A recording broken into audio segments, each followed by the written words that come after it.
রাজ্যের মুখ্যমন্ত্রীর নির্দেশকে বুড়ো আঙুল দেখিয়ে রোডের পাশে নয়নজলিতে উঠছে পাকা বাড়ি। নির্বিকার প্রশাসন।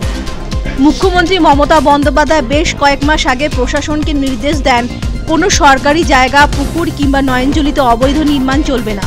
কিন্তু কে শোনে কার কথা? প্রশাসনের চোখে ধুলো দিয়ে দক্ষিণ 24 পরগনা জেলার পাথর প্রতিমা ও কাকদ্বীপ থানায় নতুন রাস্তা গঙ্গাধরপুর রোডের পাশেই নয়নজলিতে অবৈধভাবে তৈরি হচ্ছে বেশ কিছু পাকা বাড়ি। মাটি ফেলে ভরাট করা হচ্ছে জল নিকাশি, কিন্তু প্রশাসনের চোখে পড়েও যেন পড়ছে না।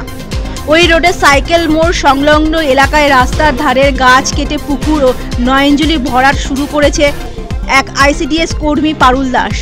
তিনি বলেন, মাটি ফেলার বরাত যিনি নিয়েছেন তিনি প্রশাসনের সঙ্গে কথা বলে নিয়েছেন। অবশ্য প্রশাসন জানার পর কাজটিকে বন্ধ করে দেয়। আবার নয়নজলির ওপরে উঠছে একটি পাকা ঘর। তিনি জানান প্রশাসনের ঘর করার অনুমতি নিয়েছেন। এখন প্রশ্ন উঠছে, কোন প্রশাসনের কাছ থেকে অনুমতি নিয়েছেন? এই প্রশাসন কে? যিনি মুখ্যমন্ত্রীর নির্দেশকে বুড়ো আঙুল দেখে অনুমতি দিচ্ছেন, সেটাই এখন লাখ টাকার প্রশ্ন।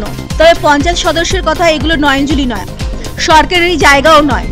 রোডের ওপর তো আর ঘর করছে না, এখানে ঘর করা বৈধ।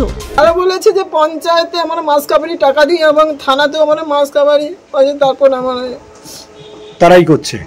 আমি এইসব করে কিছু জানি না। আমি একদিন আমার মাথার উপর ছাদ চলেছে, আমার এমনি ওইটা ভর করে আমি এমনিতে গাছপালা, যেহেতু আমার ফাঁকা ঘর, আমি তো আমার তো থাকা সম্ভব না, আমি ওখানে গাছপালা লাগাবো সেরকম একটা সিদ্ধান্ত নিয়ে আমি মাটিটা ভরাট করছি।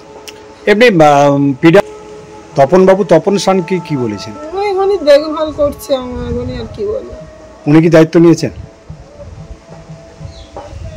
না, উনি সেরকম দায়িত্ব না। উনি ভালো মন্দির কোনো কিছু হলে ওনাকে ডাকলে ওনাকে আমি কাছে পাই মানে দেখার জন্য। সেরকম কিছু দায়িত্ব নিয়ে যে কাজ করছে সেরকম উনি আপনাকে কোনো কিছু বলেনি? কি নিয়ম কানুন সেরকম কিছু আমাকে বলে না। যেহেতু ওনারা দায়িত্ব নিয়েছে ওনারা তাই করছে।